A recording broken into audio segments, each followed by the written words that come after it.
Martin Jabbar Ali, welcome to VCTV. Hey, peace, bro. Peace. It's been a long time coming. Man, tell me about it.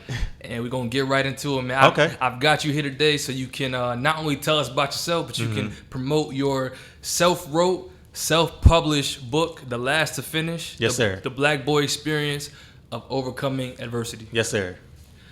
All right, we're going to get to some intro questions, some Okay. icebreakers so the audience can get to know you a little bit. So your name, Martin Jabbar Ali, is that your birth name?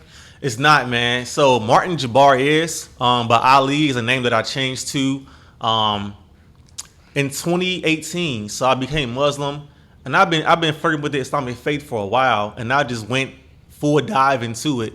And I'm a firm believer in the past, and I'm a firm believer that a good name is better than gold. That was a quote by Elijah Muhammad one time for the Nation of Islam. And that quote just stuck out to me. And then just knowing like the history behind my last name, which was before Johnson, writing this book gave me a lot of opportunity to do a lot of research. I'm a history buff on top of that. And then I just knew to play on my name, Martin Jabbar, that came from my parents. And the name Martin came after Martin Luther King. And then Jabbar came from Kareem Abdul-Jabbar. Okay. That was supposed to be my birth name at one point. But my dad was like, nah, that's too much. We ain't naming him Kareem Abdul-Jabbar. We'll just go with the Jabbar part. But Jabbar also means like the Almighty, right? Okay. And so the last name part is so prevalent because last names is what they branded us by during slavery. And so when you chase back the name Johnson, which came from my dad's side of the family, my dad's side of the family migrated to St. Louis during the Great Migration, which was around the early 60s when a lot of black families started to migrate and leave the South to come north for work. You know, they had a lot of warehouse jobs in the north, and a lot of cities they migrated to were Indianapolis. They came to Detroit. They came to Chicago, and they came to St. Louis and Kansas City. So my dad's side of the family came to St. Louis from Mississippi. But when you trace back St. Louis to Mississippi from my dad's side of the family, which is in Mississippi, they live in the close vicinity of a slave plantation. And so I recall my dad saying he recalls seeing his great grandmother who was picking cotton. And so when you think about the last name Johnson, it belonged to some slave owner back in the day. And I just felt like if anything I had a chance to do within, you know what I'm saying, having a chance to change the history of my family name, it would be changing your last name. And I chose the name Ali. That may have been a long drawn out answer, but that's kind of where it came from. It definitely makes sense. Your name is your identity, so you want to choose something that got some power behind it. Yeah, it got some real meaning, not just right. Okay. So how old are you? I'm 35. Well, 36 now. We all look at our ages are old now, but I'm 36 years old. Hey, you look good, man. You take care of yourself very well. 36. All right, so I know where you're from, but tell us where you're from. So I'm from a city called St. Louis, Missouri. So St. Louis, Missouri is a city that has so much history within it. I'm a proud resident of my city. Even though I'm hardly home, I'm always repping, right? Me being in the military, I don't know who said it, but I took the phrase. Hardly home, but always repping. Is that Drake? That's Drake. That is Drake. I'm not a huge Drake fan either. Okay. That's another caveat of this, Donda album and the CLB. Yeah. We can get into that too. But, I'm a firm believer that, where you come from, it makes you who you are as a person. And I think the trials, the tribulations that I went through in my city has made me into the man that I am today. It has shaped me, molded me, gave me culture and the tradition. But I'm from the great city of St. Louis. Yeah. Got you. Okay. All right, so let's get to the book. Let's get into it. The Last to Finish. Let's do it. The Black Boy Experience of Overcoming Adversity. In your own words, I want you to describe the book briefly to someone who hasn't had the chance to read it yet. So let's start with the title first, man. This book is called The Last to Finish. And then the subtitle is The Black Boy Experience of Overcoming Adversity. That's heavy within itself, like overcoming adversity. And then I'm focusing on the black boy on purpose. It's not to negate the black female out of the equation, not at all. But I wanted to give a perspective on me saying that I'm the last to finish. So what happened is, specifically, I'm the youngest out of 6 kids. And I felt like I was born at a time in the history of the world to where my parents didn't really get a time get a chance and a time to really mold me and shape me, as well as they did with my other brothers and siblings, right? Sisters and brothers. And so I felt like because of that, I was the last to finish. But that's a play on words because throughout my entire life, I have felt that way.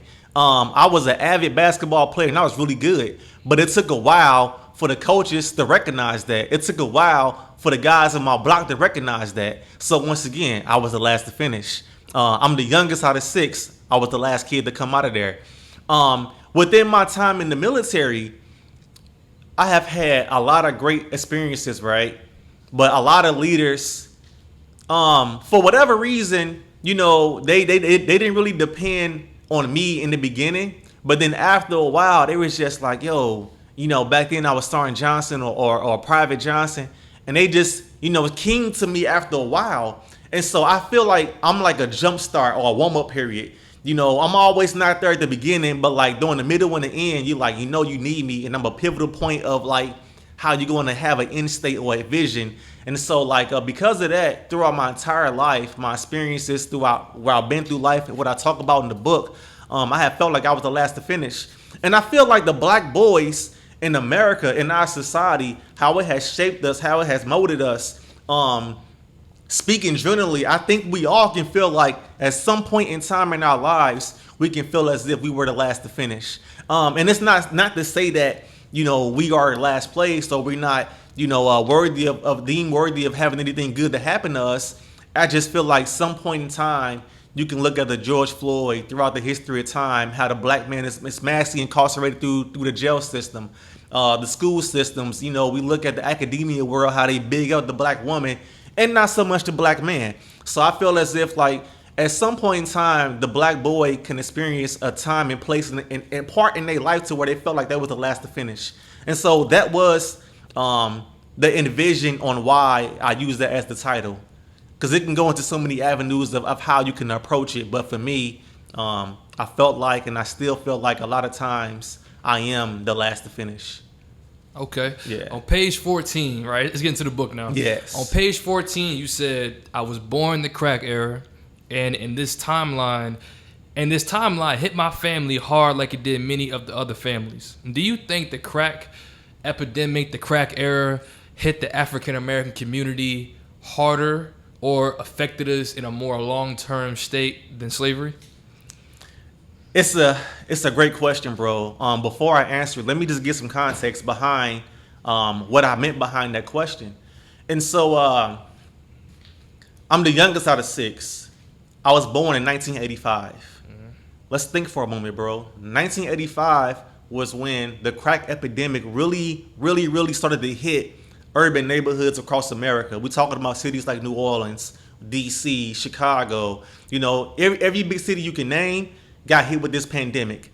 And I was born in the middle of it. And on top of that, just to add a little bit more detail to it, like my mother was hooked on crack cocaine, but it wasn't a bad addiction back then because everybody was doing it. It was like the best high in the world, you know, if you ask somebody, but the high doesn't last long. But I was born in that era. And I feel like the question that you asking me is that did the crack cocaine era do more damage to the black family than slavery did? It's a heavy question. I would say, you know, it's kind of on a scale of 1 to 10. I would say slavery done a number on us. Definitely. Right? Definitely. But I think the crack era, on how it specifically came into the black neighborhood, it wouldn't have happened without slavery happening first. Mm-hmm. And so I think when you look at like look at the world of boxing, right? A boxer uses the jab as like a way to distract you, right? I think that's what slavery was. It was a distraction for a bigger purpose behind it, right? Of course, we know what slavery did to us. We were able to, as black people, come out of slavery, not to be on top, but we were able to be resilient throughout the whole, like the people that made it on that boat that left Africa to come into the United States and the different ports where it came to. You from Virginia, you know, so it ported in Virginia and South Carolina, you know, so the ones that made it across that shore of water and those detrimental moments, man, those people are resilient. You know, the people that made it out of the crack era, those people are resilient. You know, the people that are able to hear today to tell their stories about the crack era, you know, who have firsthand experience. It's amazing to see we as black people what we can be put through and still come out on top with. We look at slavery, they stripped us of everything. We didn't even know our names. We couldn't read. Yeah. We couldn't read. We couldn't write. You know, they were branding us. Right. You know, hence the reason why you asked that perfect question in the beginning about my name. That's like the reason why I changed my name, because of slavery. Name Johnson is not an African name by far, and no chance, right? And so they stripped us of our whole entire identity. They gave us our religion, a religion to believe in, and to this day forward, we still believe in it. Not to say that it's a bad thing for the world to believe in Christianity or Islam, but we wanted something to believe in so bad. Mm-hmm. We wanted something to believe in so bad, bro. Is that we took on the identity of things that we don't really understand, right? And I think when the crack cocaine era hit, we didn't really understand it. Every brother in the 80s and the 90s who can get their hand on crack cocaine to sell it was selling it because they made so much money off of it. Some money. Yeah. They made so much money off of it. But to preface the point, I didn't live during the slavery era. I lived during the crack era. Yeah. I don't think you can equate the two to be on the same paradigm, because we both know there are different situations. Slavery lasted 400 years. So many generations went through it. We even got to the Jim Crow era, where we're still going through it today with police brutality and racial profiling. Mm-hmm. The crack cocaine era hit me personally. I got first-hand experience with the crack era. It sucks, bro, because I think that we're still experiencing it. Crack hasn't went away. Right. You know, heroin is still here. Heroin was a big part of our culture back then too, as a people.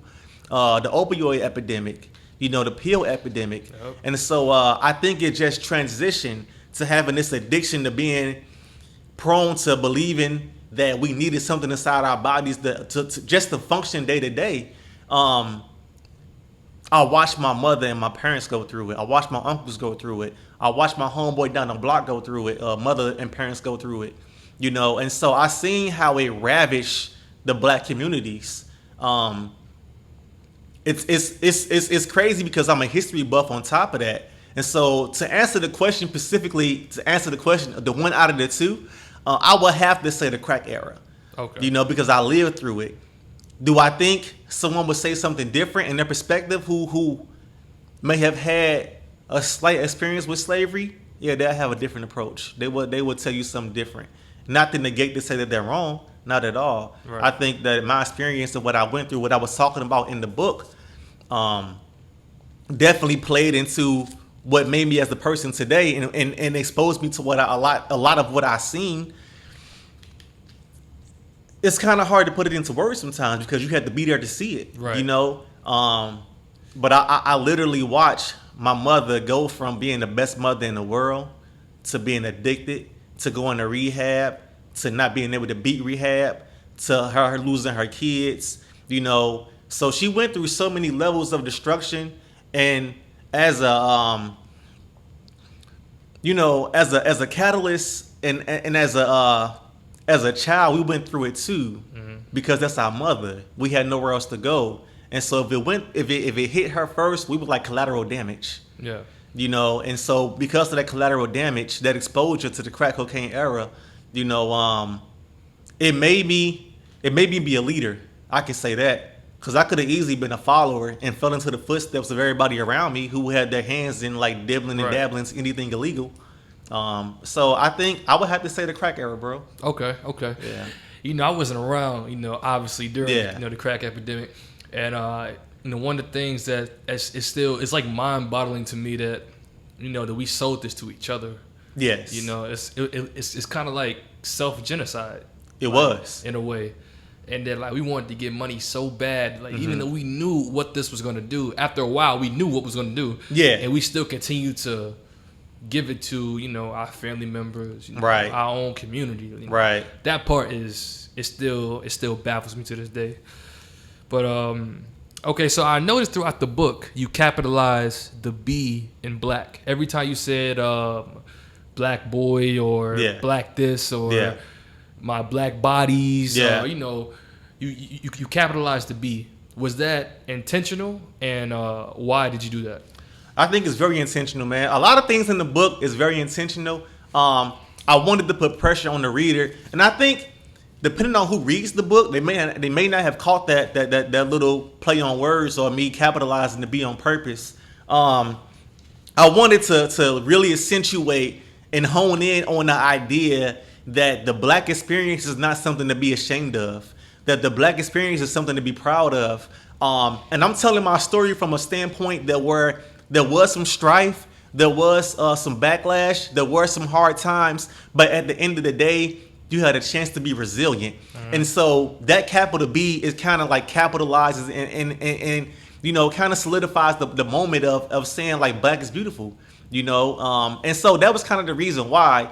But it's a great moment that you caught that, bro. Because I think a lot of readers, depending on who the reader is, Right. they may not have caught that. They may just look at it as like Like an error. yeah, or just a play on English dichotomy of just writing, you know. And I definitely peeped it. I peeped Yeah. it maybe after the first or two affirmations. I was like, Yeah. I said, oh, he's capitalizing on all the B's. I said, Affirmations, bro. That's a whole different part of the book. that's It's my favorite part. I'm yeah. definitely gonna get to that at some Yeah. point for sure. So how long did it take you to write this book? So I started writing this book, and I would say my entire life, but the actual writing process was 2017, going into 2018, and then I finally finished the book in 2019, and then I went ahead and published it in 2020. So it took about 2.5 years, bro, to write this. Just trying to get the right tone, the right structure, the right storyline, making sure the people who I put into the book were okay with being exposed to the world. Right. And so it took about 2.5 years. Yeah. Okay.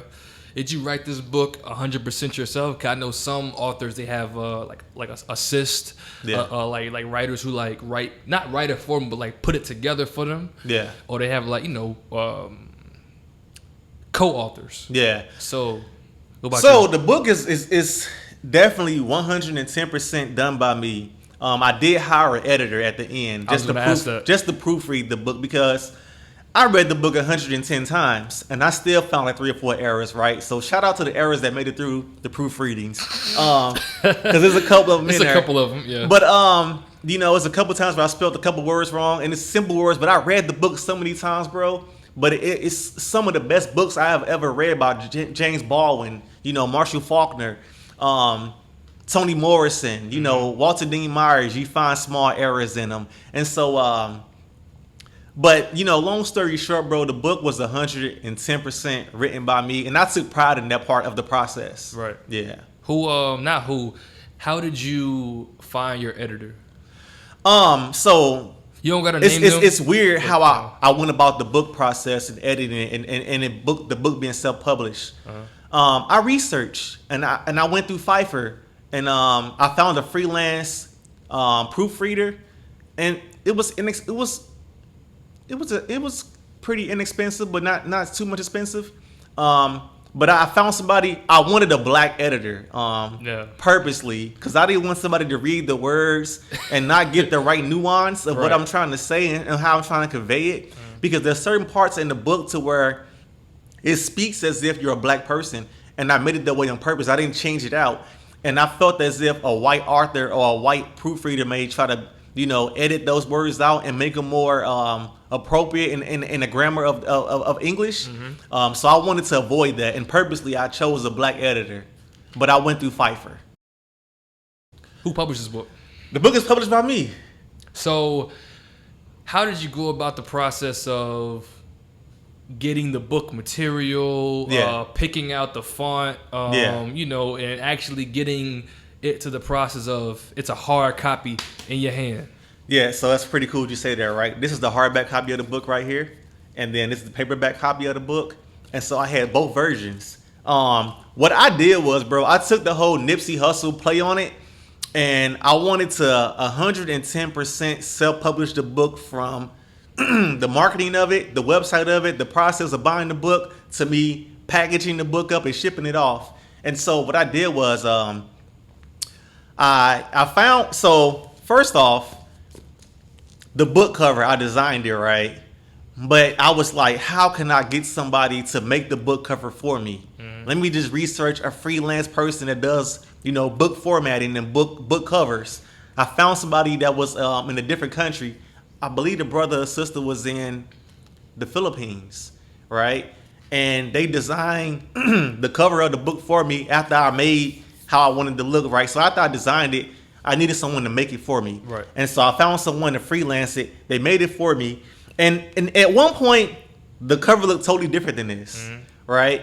But the book cover is me and my brother as I feel as if this is one of the good times in our lives before foster care happened, before the crack epidemic happened, before my mom and dad really went off onto their paths of destruction, as I like to call it. And so, as you can see, the book picture is like this pastel colors. So I wanted to keep that same theme going. So I found a freelance author that could do the design for me. I done that part. The second part was I wanted to make the book into a brand. And so I made an LLC. I trademarked the name. I copyrighted the book.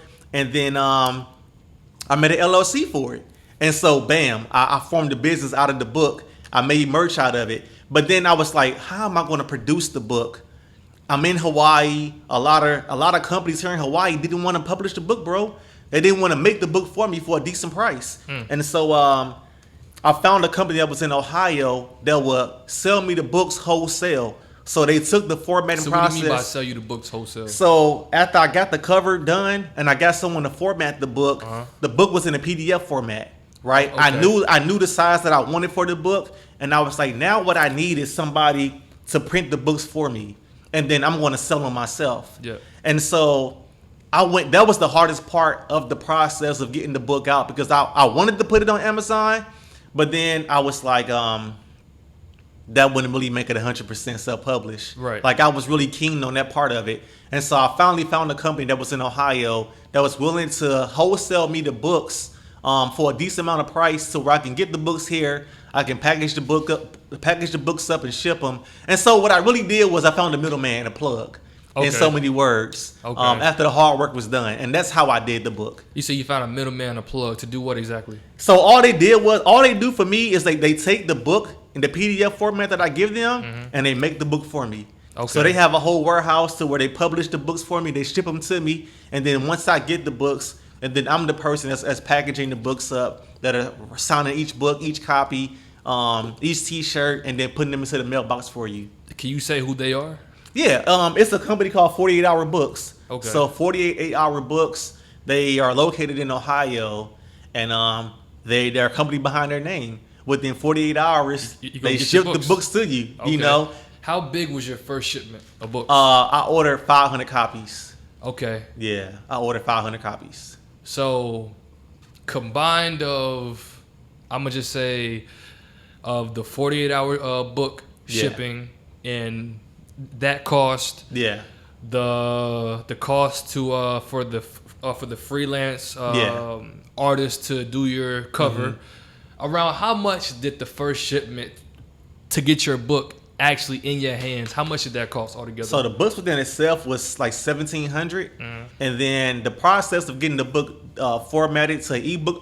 The book is an ebook format too, right? Yeah. So getting the ebook file, getting the book designed, getting it formatted, that part, and getting it edited was altogether, I would say, like roughly another $1,100 ish. So I'm almost $3,000 in the hole, right? But the play on words on this, right, is that this is when the pandemic hit. When I started paying for everything, the LLC, we were getting stimulus checks. Fortunate for me, I was still working during the pandemic. A lot of families needed that money, but the money for me was like free money. Right. And so all the funding for the LLC, the trademark, the proofreading process, Stimmies? like the stimmy checks, bro. Okay. So I Okay. spent the government checks. I left my money into my savings account, and I used everything Moneybag Joe gave us. Okay. And bro, I made a business out of it. That's dope. That's dope. Three bands roughly to self-publish. Yep. And get 500 books and the ebook. Yep. And the merch. And the merch. The heat press machine, all of that. So yeah. 3 bands. All Yeah. right. Hope everybody listening, like, if you wanna self-publish a book, I'm getting. Me and Mr. Ali, we giving you the give you the blueprint. Yeah, right honestly, here. man. I feel as if, man, it's important for us to own something, right? And I mentioned Nipsey earlier, Yeah. where he was talking about owning your masters. You know what I'm saying? Doing things 100% independent with the marathon continues. I had that same approach with the book. And I'm not against any author that went to Amazon, any author that goes to anybody to publish their book. I'm not against that. No, exactly right. I just wanted to do it my way. Right. I made a website out of it, bro. And what it did was it taught me business. You know, when you go to the website and look at it, like, it's so professional. It gives the customer a chance to say, yeah, I feel as if my money is not going to be taken. This guy did an amazing job with the website, with the process, with the whole buying experience. And they're getting a quality book, bro. And so I did it my way, bro, and it worked out for me perfectly. Right. And see, I do things like this, right? Yeah. To show people that, of course you can go through Amazon, go through a big business, a corporation Right. to get your book published or whatever. Right. But it's good to know that you can do it yourself. You got to believe in you, and man. that it can come out looking just as every other book in Barnes & Noble looks. Yeah, man. You put this book next to any book in Barnes & Noble, you're going to be like, I don't see a difference. It's going to look just like... only thing I can see difference is that maybe the author is known. That's it. That's it. Outside of that, bro, it's no comparison. Exactly. According to pages 16 and 17, you said, referring to your childhood, I knew I could no longer be a prisoner of my own thoughts. You continue to say on page 17 that you eventually became emotionless and that has affected you and how you display your softer side to your wife and to your son. So how does one get to such a state of coldness and, emotionlessness at such a young age? It's weird, bro. Before I answer the question, really quick. So an ex-girlfriend from like my sophomore, because my wife and I are high school sweethearts, right? Mm-hmm. So before her and I started dating in high school, I dated this female. And the relationship didn't last long, but it was kind of weird. But she bought a copy of the book, right? And she was reading it. And she shot me a DM. And she prefaced that same part of the book. She was just like, I always tried to figure out like why you were so like emotional. It's like you didn't want to hold my hand as a kid. And like... It was weird, but like it made sense to her at the moment when she read the book, and she was like, "Okay, now I understand what he was going through." Because a lot of people who grew up with me didn't know what I was going through, So it's crazy because when you read the book, people who read the book and know me be like, "I had no idea what he was going through." But I think that the reason behind me being so cold, bro, it was the part to where we went through foster care, and we had a social worker who didn't care less, who didn't really care about us. But my academic world and my degrees and what I study right now, I know that the social workers have a heavy caseload. So it's hard for them to put the emotions into the business. So I didn't understand that part of it. I just saw a professional who's supposed to have been helping us as kids not really doing 100% of his job. And so within that, my mom and my dad never really gave me hugs, never really told me they loved me. And so as a kid growing up, you wanted that those hugs, that emotional parts of your parents to come through. And so, I never got a hug from my dad. He showed his love in a weird way. And I kind of talk about that towards the end of the book when I gave a chapter about my dad. Yeah, about your job, right? Yeah. And so, he had this mysterious way of showing his love and admiration for his kids. And so for me, like I wanted that. I needed that. And especially from my mom, and I never got it. And so it made me cold, bro. As a kid, and we become adults, we end up reverting back to our parents' behaviors and what they do, right? My wife and I, we were high school sweethearts, right? We graduated high school, went and got our own apartments. And as much as I hated, my parents' ways and upbringing and how they structured our upbringing, it kind of molded me who I am as an adult. We got our first apartment, and my wife was making the same dinner that her mom made for her as a kid, right? She didn't know no better. She just knew how to cook what her mom showed her how to cook, right? Hey, look, real quick, Yeah. it's crazy. I was talking to my friend last night. Yeah. Last night, I made hamburger helper, Yeah. beef stroganoff, and my mom used to make that for me It's all the crazy, time. bro. And I went to Target, Yeah. and That's what I got. It's crazy, It's bro. crazy. Subconsciously, we don't really understand that. Yep. So subconsciously, my feelings and how I operate with my emotions was prying into my personal life as an adult. I didn't even recognize it until I became married and had a kid of my own. And my wife was just like, "Yo, why you don't want to hold my hand?" And I'm just like, "My dad never held my hand. Why you don't never give me hugs? Tell me you love me." I never heard that as a kid. Right. So I'm trying to reprogram on how I operate as an adult. And now I'm 36 years old, bro, with a wife who's loved me for who I am, but she sees the parallel within it, right? That connection. And so like the connection with her making the food that her mom made for us as 18-year-olds, because we didn't have a menu. We didn't know what to cook. And so like it's the same situation. Right. And so she didn't really understand it. And then when I put it into that context, she's like, "Oh, now I get it." And so that's the reason why, bro. Okay. Yeah. Have you taken the steps to address that issue and like showing more emotion and be more softer with your fam? I have, man. I recently started going to therapy because of that, man. I didn't recognize the importance of therapy until I got finished with the book and I was writing the book. And I knew how it made me feel when I was writing it. And it really hit me, bro, when my mom read the book before I published it. And it hit her so hard because she never knew what I was experiencing. And when I was going through as a kid, because we never talked about it. A lot of black families don't have these kind of conversations, right? No. A lot of black families don't have these conversations. The hard conversations where we can reflect back and accept some accountability, we don't do that in the black family. No. We kind of just brush things over and keep it moving. Yeah. And we kind of done that for so many years, so my mom kind of forgot about it. You know what I'm saying? She never thought about addressing how I may have felt or how it made me feel. And so when she finally read the book, it brought back a lot of emotions to where it hurt her to her core. And she was like, "Martin, don't put this book out to the world to read because they're gonna read about my bad times and I'm not that person no more." And I'm like, "Mom, that's the best place for us to that's the best reason why for us to put the book out." Yeah. Because it's a transformation. It can show you to where you were and where you are now. And so she finally blessed off on it. But man, it has been a long road, bro. It took this book for me to even understand that I needed therapy, And so therapy has taught me a lot. Mental health, self-empowerment is what is what it has given me. And so I can thank the book for that, bro. Honestly, Okay. Yeah. Explain what the art of observation is and how it relates to you, because you mentioned it in the book. The art of observation, bro. I'm very observant from a young age. I think I said that. Yeah. I can I can low key, detect somebody who has a genuine feel as if they want to help me and who really don't.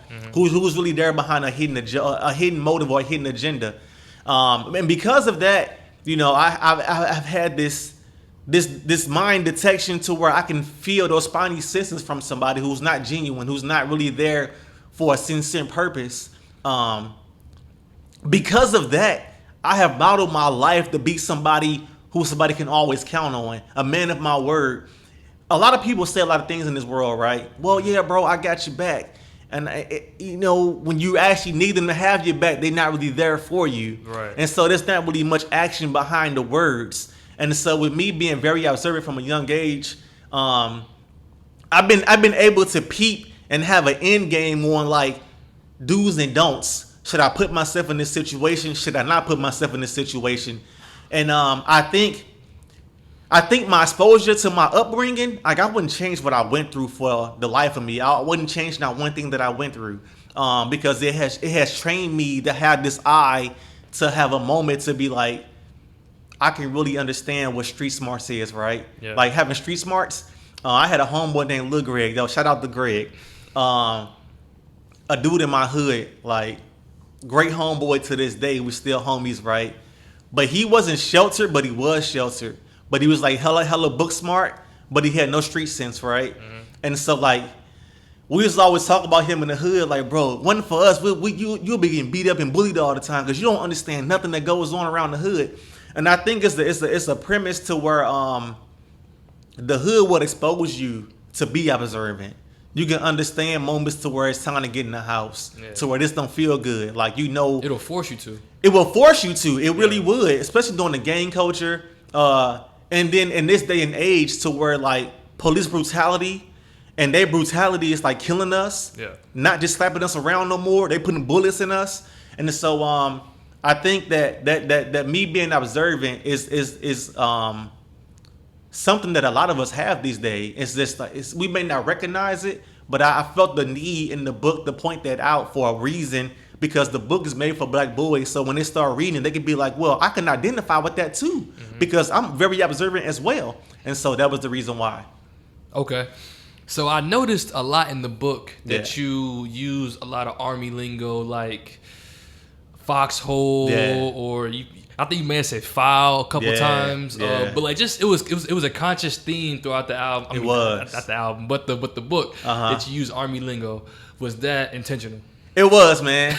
I'm a soldier, right? We got 15 years in the Army right now. I just hit my 15-year mark. God bless. Yeah, man. But I think it's guerrilla warfare tactics is right. I think the military science behind how we're structured is what a lot of gangs use. It's what a lot of organizations use. They use a rank structure. There's a high man on the totem pole. There's a low man on the totem pole who does all the grunt work. And so it was a play on words for me to incorporate my time in the military as me, you know, being a veteran of being a 5-time veteran of being in Iraq 3 times, Afghanistan and Kuwait, and then me having this hood mentality that was structured behind the premise of like a gang culture, which when within itself had the same premise in military science of like, you know, foul, using squad, using foxhole. Yeah. It was a play on words, and it just made the reader think. But then once you get to the second to last chapter, I think it kind of all makes it full circle. Full circle. Yeah. Yeah. Okay. Okay. Page 33, paragraph 2. You said, Page 33. I learned how many government systems that are involved in giving assistance to black families sometimes had this hidden fine print to disassociate the fathers from being in the lives of their children. Yeah. Explain to us what that means exactly. For sure, bro. A lot of us grew up on Section 8 or low-income housing. And because of that, the black woman, you rarely ever see a black man getting food stamps, right, or welfare checks. It's always the It's woman. usually the black woman, right? Yeah. And so I think it was purposely designed on purpose.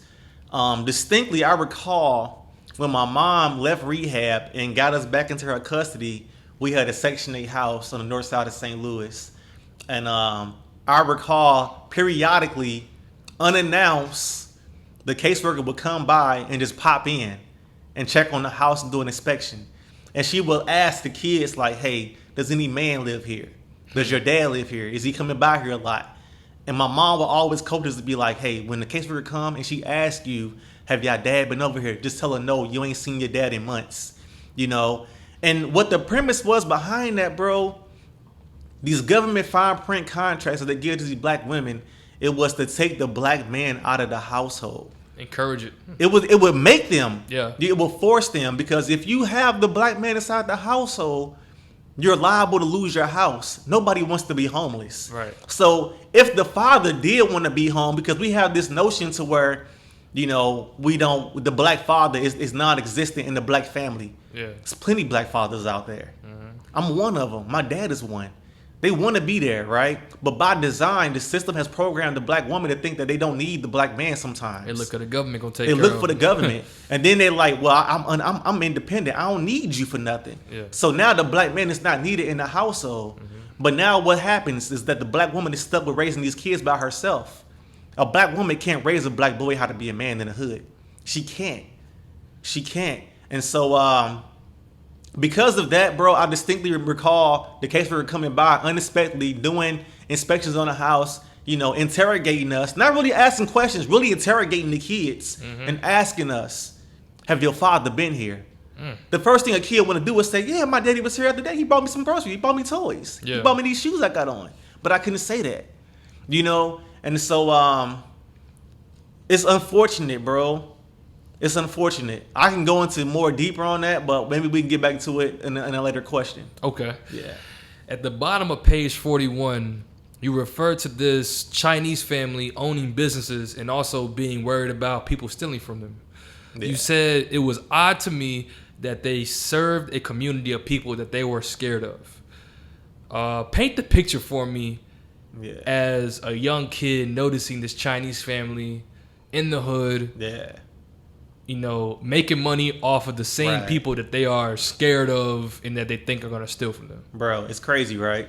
Cause I had that same experience as a kid too. So they own the convenience. We call them convenience stores. It's like a walk-in mom and pop store. You can buy like your soda and all that. Mm-hmm. So they own a convenience store, and connected to the convenience store was a Chinese restaurant in the hood. Right? What do we love? Chicken wings and French fries, right? And fried rice. Lemonade to come in that big jar. And so like St. Louis is known for our Chinese food. It's different than every other city. If you ever go, bro, just try. You know, a St. Paul sandwich or egg fouillon with a half with a chicken fried rice. It's different when you get it in St. Louis. But the point what I'm trying to make was that I recall me going, this Chinese family knew the whole entire neighborhood, bro. Mm-hmm. From your little sister to your brother to your mother. We all went there to buy our food. You know, it was the best. We live in food deserts. It was no us going to the market and buying fresh fruit. We didn't have that. Yeah. You know, we didn't have a grocery store. Nowhere close to us. Dang. So the best thing we were eating is Chinese food, you know, French fries and fried chicken, you know. And so for this Chinese family to understand that they can take the black dollar and not circulate it back into the, I never known for that Chinese family to come and say, hey, we're gonna do a backpack drive for the school year. Right. Since y'all spend so much money with us. You know, we're gonna do a giveaway to the kids in the neighborhood. They never done nothing, right? Nah. But when you go inside there to buy your food, it's a bulletproof glass between, you know, Miss Ho, the bulletproof glass, then it's me talking through a makeshift hole, yelling my order through it.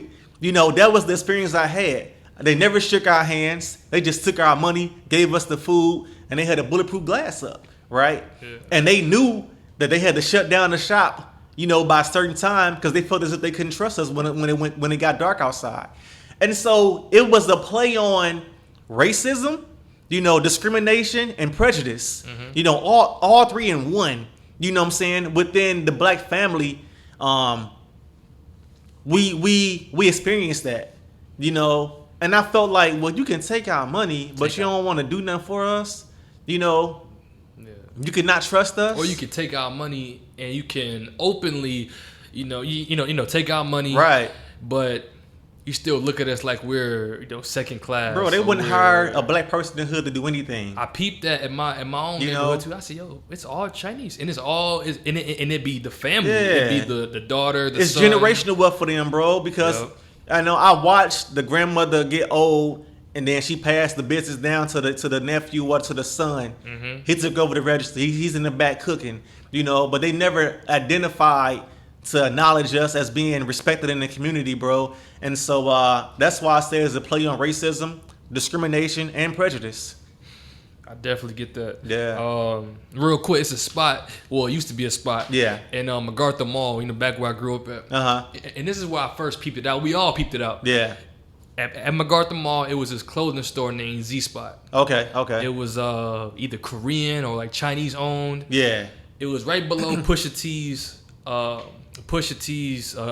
clothing store Cream. Okay. And the place Z Spot is so throwback jerseys. Gotcha.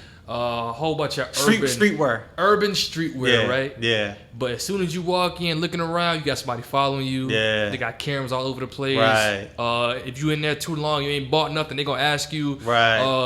Are you gonna buy something? Yeah. But it's just real hostile. Yeah. And it wasn't until, because I was maybe 13. You right. know, I'm just trying to get something hot. Exactly. And then I was like, yo, I asked my boy, I said, yo, every time we go in there, these people are hostile to us. Yeah. He said, bro, they think we stealing. Yeah. They think we going there to steal. And ever since then, you know, I just started to, it opened my eyes to, you know, what you were just saying, you know, the prejudice, the racism. Whole new perspective on life, bro. Whole new perspective. Yeah.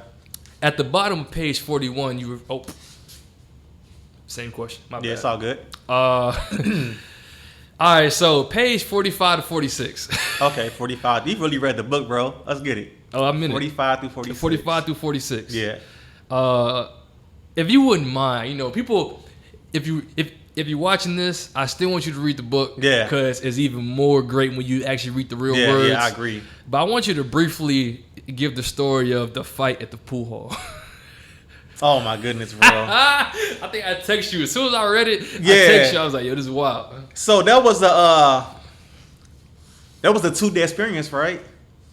So yes, it happened the day prior to that. Yeah, can y'all So see? this is the play on to the last question. So that Chinese restaurant is where it started at. Oh yeah. So we walked from. So this is when the gang culture was like heavy in my neighborhood, heavy. And on my block specifically, bro, in like a 10-block radius of where I lived at, you either were blue and gray, you either were blue and yellow, or a neutral color. You didn't wear blue and orange, and you didn't wear red, right? Yep. Blue and orange was a rival gang that we didn't like. I was not a gang member, bro, but I was affiliated with them because of where I grew up at. Yeah. Guilty by association in so many words, and peer pressure, right? And so like the fight at the pool hall happened because the day prior, me and my homeboys walked to that same Chinese spot to get some food at nighttime, right? We in there ordering our food, and then while we in there ordering our food, some females from a rival neighborhood came in who were blue and orange, and they're ordering food. Yep. So my homeboy Lil D, is like talking back and forth with these females, right? Having an exchange about they hood versus our hood, but it's all in a friendly conversation. So he dissing they hood, the girls dissing our hood. We get our food, we dip out, we leave our separate ways, right? They go back to their neighborhood, we go back to our neighborhood. Well, before that, Yeah. before that, you had told D to chill out. I told him to chill out. You told him to chill out. Once again, bro, it's a play on the questions, right? I'm very observant. I'm like, bro, just you not even in the gang neither, bro. Yeah, he like, talking about yo guys is not like that. Yeah. And she like, all right, we gonna see. So she threatening us, right? But it's Yeah. a soft threat. Like it's play on words. It's female. Right. So it's Right. we kids. We're kids.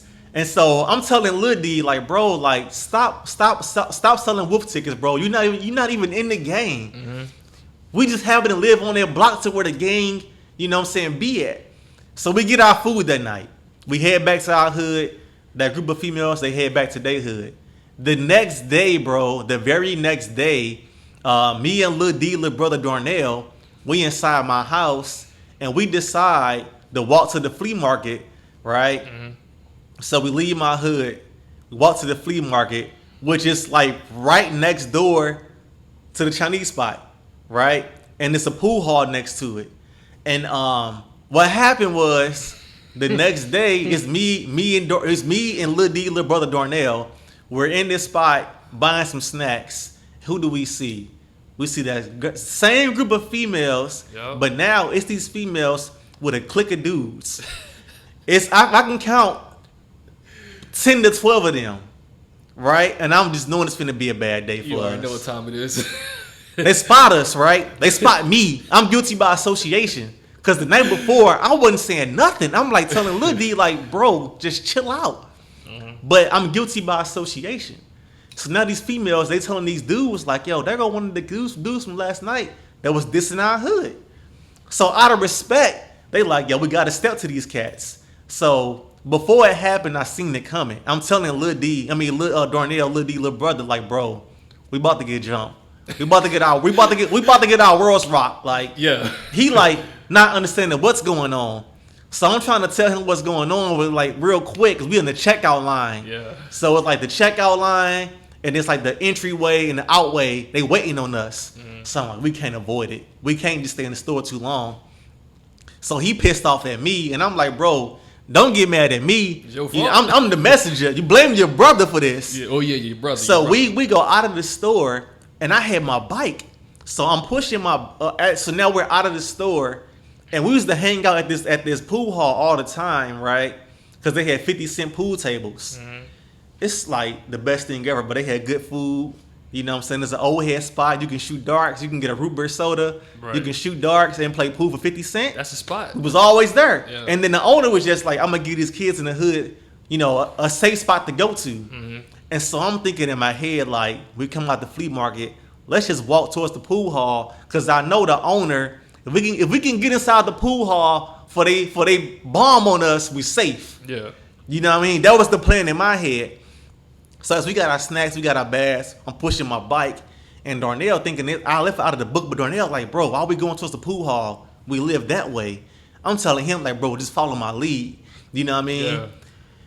But these dudes were relentless, bro. They were on our head. And so I'm pushing my bike, and they kicked my back wheel tire, and they was like, yo, just behind us, just mouthing off, talking all this stuff. And I'm like, yo, like, bro, I'm not trying to be a punk neither. Yeah. And so I'm just like, I'm trying to keep quiet. We outnumbered. It's only 2 of us versus like 12 of them. Mm-hmm. And I just knew it's a matter of time for one of these dudes swing on us. Yeah. So from the moment they kicked my back tire to get my attention, and from me reacting, turning around like, yo, why you kicked the back of my bike?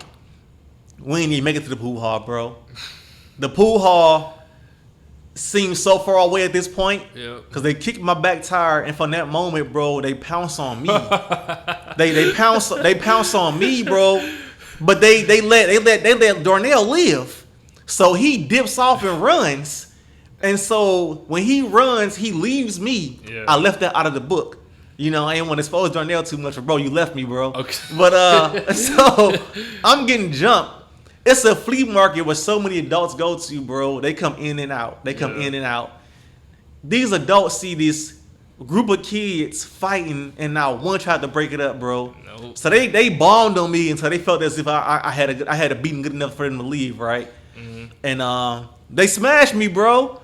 But I would say, when I wrote that chapter, I was also listening to Good Kid, Mad City, and the song "Art of Peer Pressure." Yep. It just, I felt like I was Kendrick in that verse. I was just like, this is everything Kendrick was talking about. Like, I had my own moment. Is the Art of Pressure? That's the one he was like, we made a left, then made a Yeah. right. Oh yeah. And he was like, they in a car. He with a group of homies, and With he knows some bad finna happen. Yep. And that's how I felt the night before, like in the Chinese spot. I'm telling Darnell, I'm telling Lil D, like, bro, like, chill. Yeah. Because this is gonna backfire on us. We only live so many blocks away from each other. We're rivals. Yeah, when I was reading those couple pages, I Yeah. was dying. Yeah, bro. When you tell him to chill inside the Chinese store, Yeah. I could just imagine that, like, he's sitting there like, yo, your dudes, and you sitting there like, yo, this is not good. Like, you gotta relax. I knew Lil D had good intentions, because he was a ladies' man, right? As a kid, Yeah. he used to get all the females. Mm-hmm. So he just like, yo, it's a group of females. I gotta talk to them. Yeah. You know what I mean? Yeah. So it was weird how it played out, but it didn't play out in my favor at all. You know, bravado, a little ego. Nah, man. You know, hey, you know, somebody got some feet put on them. You know, But yeah, I got stumped out that day, bro. Oh man, that's one of the funniest stories. Yeah. All right, so I'm gonna read you a quote from the book. Yes. And I'm gonna ask you about a phrase in it. Okay. Urban America has become this infamous byproduct that has been designed by lawmakers to redline the hood as a way to suffocate us. Oh yeah. Give us the definition of redline So and how it relates to that quote. All right. So the premise of the book, from beginning to the end, I'm constantly highlighting neighborhoods in St. Louis, streets I lived on, black parades that happen, parks where we shot basketball at. So I'm always talking about the neighborhoods, right? The urban part of St. Louis, the north side. So what redlining is? Redlining is a thing within the construct of banks, white-owned lawmakers, white planners that specifically own or are in charge of local state governments, to where they can say, this part of the city, this 15 block radius is where the most crime happens. This is where predominantly African Americans live at. We do not want to sell to anybody in these neighborhoods. We do not want to buy within this block radius. So that's redlining. So they were redlining on a piece of paper, you know what I'm saying, this is where we don't want to buy yet, telling banks, if someone wants to come in and they come from a neighborhood that's within this red line zone, do not give them a loan for a housing. Do not give them a loan for a small business. And if you do give them a loan, charge them so much interest to where they're paying us way more than what the property is even worth. Yeah. You know? And so this is a play on academia, because my degree in undergrad is sociology. My master's degree is in public policy, and it's by design. I'm not the guy getting a degree where I'm gonna get it and it's gonna sit on the shelf. No, I'm not. I'm gonna put it into action, and I'm really going to combat the redlining and the urban planning of how black neighborhoods are structured. Any city you go into, I'm quite sure somewhere in Norfolk you can say that's the black hood, this is the white hood, or this is where predominantly the crime happens. That not to say black people commit crimes, but this is where police has heavy patrols there because African Americans live here. Yep. And they'll find a reason. They'll find a reason to pull you over. They'll find a reason, you know what I'm saying, to harass you. And so redlining mixed into where I was going with the book and my degree in the world and what I want to do for the future.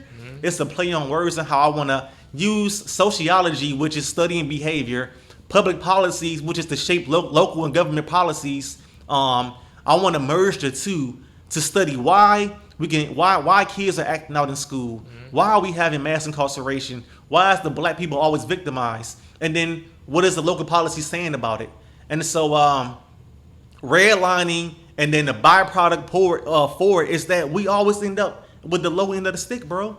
And it's Always. by design. And it's by design. Yeah. It's by design. You said in the book, I don't have the exact page, Okay. but you said we need equity and not equality in the hood. What made you come to that conclusion? Bro, if you look on the website, so quick shameless plug, martinjali.com, you see the book where you can purchase it at, but I made a hat, and I designed it, and it says equity on it. A lot of times when you talk about progressive black people in America, whether you watching CNN, Fox News, or watching Mark Lamont Hill, you will see them mention equality a lot, but not so much equity. What equality is to me is that, it's like being tokenism, right? You ever been the only black man in a room full of white people? Yeah. Right? And they'll be like, well, we got at least one black person in there. They may not ever say it. That's equality, right?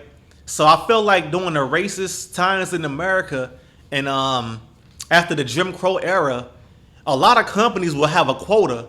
We don't like black people. We don't want to hire you, but we got to hire some of y'all to meet that quota. That's equality. Yeah, we got a couple of them in here, but it's 500 employees. Yeah. 5 are black? Yeah, real quick, That's the not- NFL is doing something similar to that right now. Yeah, bro. With the whole, African American coaching Yeah. problem. Like Even- they have to interview a certain amount of African American coaches. That's Even just- black quarterbacks. We used to never Yeah. see black quarterbacks until like as of a couple of years ago.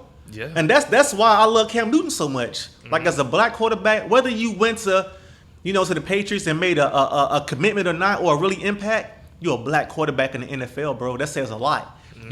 But back to my point though, like equality, that's all equality is. It's not really doing it for the black people. Yeah, you hire a few of us because you have to. It's tokenism. Right. It's like that white person, not to put race into it, but that white person who is racist, and they'd be like, well, I have black friends. Yeah. And it'd be like one. It'd be like one. It'd be like, yo. And then that one is kind of... He'd be a cornball. He kind of iffy himself. He'd be lame. Yeah, It'd be a lame black dude. Yeah. And so, that's why I really focused on saying, that's why we need equity. Equity is saying, we have to have you. We're giving you a piece. We're giving you a stake. We're giving you ownership of this company. Yeah. We don't really want to just have 1 or 2 seats at the table. You know what I'm saying? We want to have a majority. And it shouldn't matter if we're black or white or not. We want equity because we deserve it. And that's why I said we need equity. You know what I'm saying? We want ownership. We want some kickback behind who we are. We don't want the hand-me-downs. We don't want the leftovers. That's not what we want no more. And so that's why I said equity over equality. Both are good, but I feel like we need ownership. We need some play into it. We need some say. We need some say-so in so many words, right? Yeah. And that's what equity will provide for the black family and for the black boy in America. That's what I feel like. That's a fact. That's a fact. I can definitely agree with that. All right, let's talk about these affirmations. Yes. At the end of every paragraph, you drop a 1 to 3 sentence Yeah. inspirational quote called an affirmation. This person was one of my favorite parts of the book. Yeah. Because that is how I got through it. Yeah. I went from affirmation to affirmation. Okay. And, that's how I stayed on track, and that's how I paced myself on how much I'm going to read today. Right. So real quick, so where did you get the idea from, and where did you get that last line from? Like this black boy is using his mind, to the power of his mind to what did I say? To overcome adversity. Adversity. Yeah. There we go. So at the end of every chapter is the affirmation, right? Mm-hmm. That's my chance to talk to the black boy. I'm like, yo, I see you. You ever been in the mall or somewhere and you just walking and you see a black dude walking past you, and he give you that head nod? Like, we know what that head nod mean, right? It's like a salute, like, I see you. Like, that affirmation was a confirmation to tell the black boy, like, you're bigger than what you're going through. At the last of every affirmation, it says, the black boy using the power of his mind to overcome adversity. Yep. We're always going through adversity, no matter what it is in life. Whether it's a relationship, dealing with the ills of the world, dealing with someone that work with the coworkers, no matter what it is, we're all going through adversity, whether it's small or big in our lives, right? So I felt like the black boy, we don't get enough pats on the back sometimes. So that was my chance at the end of every chapter to say, it's gonna be all right. We're gonna make it through. No matter what adversity you're going through, we're gonna use the power of our mind to think outside of it, to think mentally, not so much physically. Because a lot of times we react emotionally, and those emotions sometimes transfer into a physical reaction, and we end up doing something that we regret, right? We end up hurting somebody. Yeah. But now we're using the power of our minds to get past all of that thinking, right? Yep. And every affirmation is different. Yep. But the last sentence says, same. the black boy is using the power of his mind to overcome adversity. And so, like, I literally freestyle every one of them, bro. And I just felt like this is what I wanted to be said to me as a black kid. So now I get to say it 14 times in the book. Right. Just to confirm and to hound in and be like, I see you. You know what I mean? And like the most dope part about the affirmations was that last line. Yeah. Because growing up, it may not be taught to you, but it's subconsciously taught that the only way that a black kid is gonna become successful, become that 1%, or just become wealthy, rich, however you want to put it, it's not going to be through the power of your mind. It's going to be the power of entertainment, the power of sports, the power of labor. Exactly. It's not told it's going to be, he's using his mind to overcome adversity. So I thought that was dope. And then the fact that you kept reinforcing it, I could imagine a black boy reading it, and it kind of, like, in a good way, brainwashing him, saying you can do more. Like use your mind. And that's how I know people ain't read the book yet. That's how I know people who I really know haven't really, really read the book yet, because you're going to get some out of it, so you're going to have to come back to me and say, bro, like, I read this part in the book and it really hit me. You know what I mean? And so, for y'all who bought the book, like, read the book. Like, please. Definitely read the book. You're going to get some out of it. It's short, too. Yeah, you're going to get some out of it. It took me like 3 weeks to read it, but I really could have knocked it out in really days. It's 176 pages, bro. Yeah. And it wasn't made to be intimidating, but it can fit inside the palm of your hand, So, yeah, not a long book at all. Okay. Let's get into a little bit, not too deep, but let's talk about the military portion of the book. Oh, man. It got spicy a little bit. It got spicy. It got a little rocky for you, too. It did, bro. Early on in your career, you caught a case. Without going into too much detail, because people still need to read this book, briefly go over what that case was, and just go over what the case was. Man, how could I make a long story short? Yeah, don't give him... So it's a life-changing moment, bro. Yeah, I can't give them all of it. Yeah. But long story short, I was in a situation to where I was in the wrong place at the wrong time in the military. Okay. Right? And it caused me to catch a case in the Army, to where I got a case for gang assault, aggravated assault, home invasion. I believe I had 7 charges, right? In the military. Went on to get court-martialed, went on to lose rank, went on to got that put into my file, which hinders me from getting promoted in the Army. But still in all, here I am still pushing through. Having a chance to change the narrative. But my whole entire experience behind me getting in trouble within the Army, it shifted my whole life on how I think about things in my adult years. Because it's happened at 21. And I still feel the effects of it now at 36 because it hinders me from doing certain things within the military. And I actually enjoy serving. But it took a lot out of me. But now I have a whole different purpose of why I serve now because of that moment in time in the military. And also, too, I'm a firm believer with a divine reason that everything in life happens for a reason. Right? Okay. So me getting in trouble, it's the worst thing that happened to me. Right. But also the best thing that ever happened to me. Because when you read that chapter, just a snippet to give some context behind me getting in trouble, when I got to my unit, we were about to deploy on the 15-month deployment to Iraq, right? So if I wouldn't have got in trouble, I would have been in Iraq, right? But me getting in trouble kept me from going to Iraq. Even though you did ask to go still. I asked to go. I wanted to go. Yeah. But the reason I think God had a purpose for me, bro, I didn't go to Iraq. I stayed behind. And when we left behind, they didn't leave behind many of us to stay. And the guy that was in charge, left in charge of our unit, I had just got married. They allowed our wives to come visit us. Uh-huh. And so my wife came for a weekend visit. She was going through her LPN class. We 21-year-old kids, right? She's going through her LPN class, so she didn't have a lot of time to miss class. And so I bought her a weekend ticket. She flew up to New York for the weekend. And that weekend of her visiting me is when I conceived my son, right? Mm-hmm. And so I had the best thing in my life happen to me. I became a father 9 months later.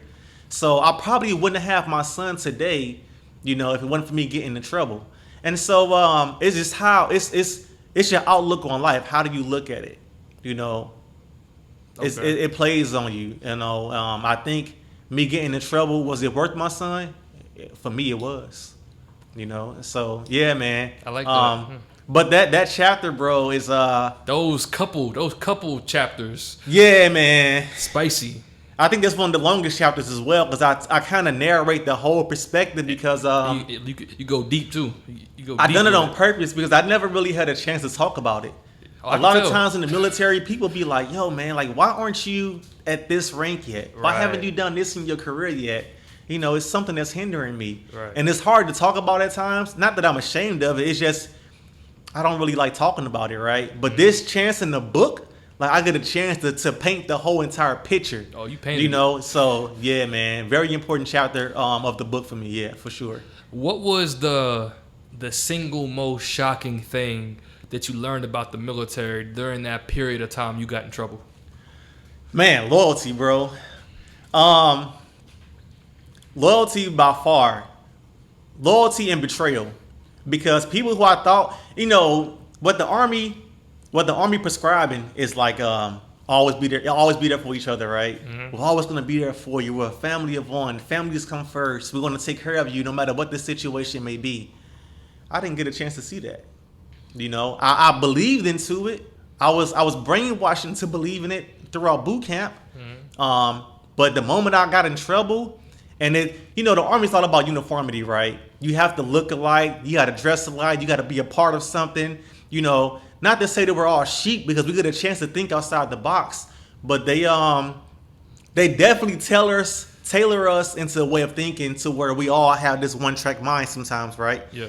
And because of that, man, when somebody went outside that parallel, went outside that plan that the Army has set forth, we don't know how to look at them. We look at them as being like scumbags of the earth and douchebags. Mm-hmm. So the moment I got in trouble, they looked at me as if like I felt like I wasn't a soldier no more. Damaged goods. That was the betrayal part, right? And not knowing like y'all feeding into the fire, like y'all feeding the beast right now. I'm gonna come out of this 10 times stronger.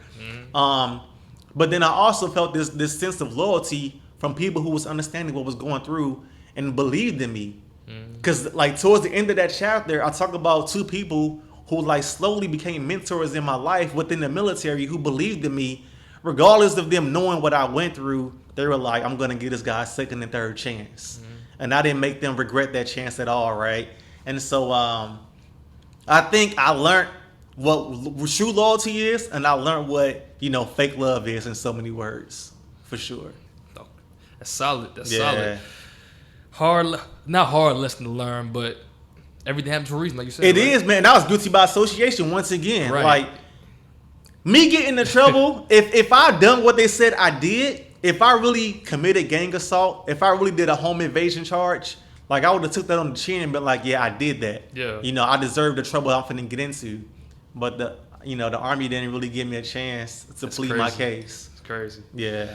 All right, one last question. Yeah. All right, so the one thing that I haven't touched on yet, that you mentioned in the book briefly, but you did mention it, was your faith. You know that you are Muslim. Yes. What are some of the positives, and what are some of the tribulations that come with being a Muslim soldier? A Muslim soldier. Let's start with the latter half of that question, right? I just mentioned that the uniform, the army is all about uniformity, right? So we all got one uniform. We all supposed to have this clean shaven image. You know, the moment you go out of that, it's kind of hard for anybody to think for themselves and be like, well, you know, maybe this person can still be a soldier, even though he thinks outside the confines of what we've been taught this entire time. With me being a Muslim soldier, it's not the majority faith in the military. You know, I have a beard on my face, right? And I done it on purpose. I don't need my beard to be a Muslim. Yeah. Like, it doesn't make me who I am, but I done it on purpose because, you know, I got tired of shrinking myself to the perception of what people think I should be and how I should look. This beard is not going to make me do my job any less than what I already know it, right? It's not going to affect my job performance. It's not going to affect who I am in no way, shape, or form. And so because of that, a lot of people do not understand that. But I also understand their logic because we're also in a war where we're bombing Islamic countries. Syria, Afghanistan, Iraq. We're still in Kuwait. We're in Qatar. We're in Saudi. We're in, you know, countries in Africa that has Islamic faith. So we have this perception. You know, you look at some of the army training, like, you know, anti-terrorism 1. We call it AT level 1. And they depict military soldiers as being like these upright citizens, and then they have this perception about terrorism, you know, connecting towards Islam. It's totally wrong, bro. It's a false premise. And so because of that, I think soldiers have been not so much brainwashed, but being told to think a certain way about Islamic soldiers. They call them Hajis.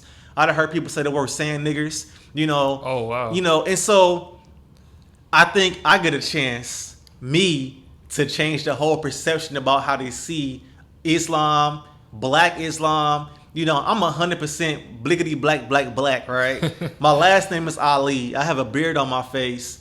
I have done interfaith prayers, and I have prayed in Arabic in the military confines in front of everybody.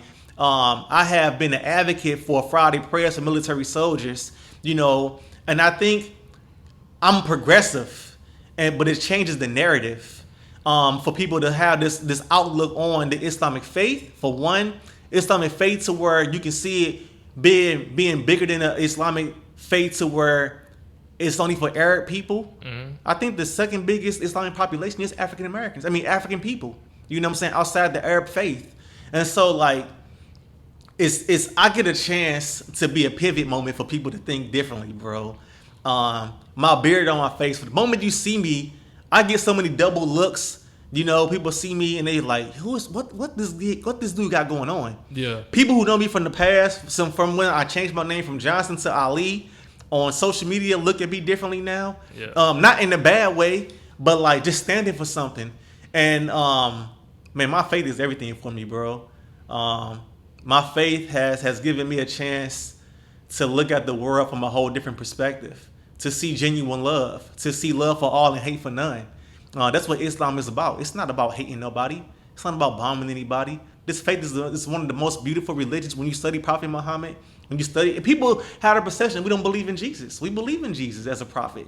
We also believe Jesus is coming back. You know, so to intersect that with Christianity, which is the predominantly the popularity faith, you know, I feel like I get a chance to be not so much of one educational source.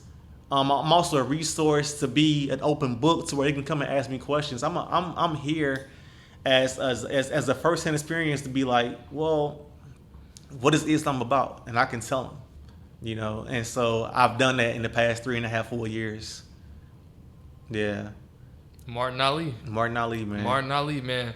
Go and get the book, The Last to Finish, The Black Boy Experience of Overcoming Adversity. Yes. Plug where they can find it at, where they can find you, where they can find just more of you, you know. So social media handles, if you type in Martin Jabbar on any social media handles, you'll find me. From Twitter to Instagram to my LinkedIn, you will find me. To plug the website, if you type in martinjali.com, that's the website. You will see my website. You will see a quick bio. You can see where you can purchase the book and the format copy of the physical copies, ebook. You can see my merch. And you can also see my podcast I do, which is called The Last Call for Knowledge. And so it's a one-stop shop to find me and to find out what I'm doing, what I got going on, and what I'm about. And that's pretty much me in a nutshell, bro. Yeah. So once again, the website is martinjali.com. And then social media handles, martin.jabbar. On any social media handles, you'll find me. My man, appreciate the time. No doubt, bro. Appreciate you.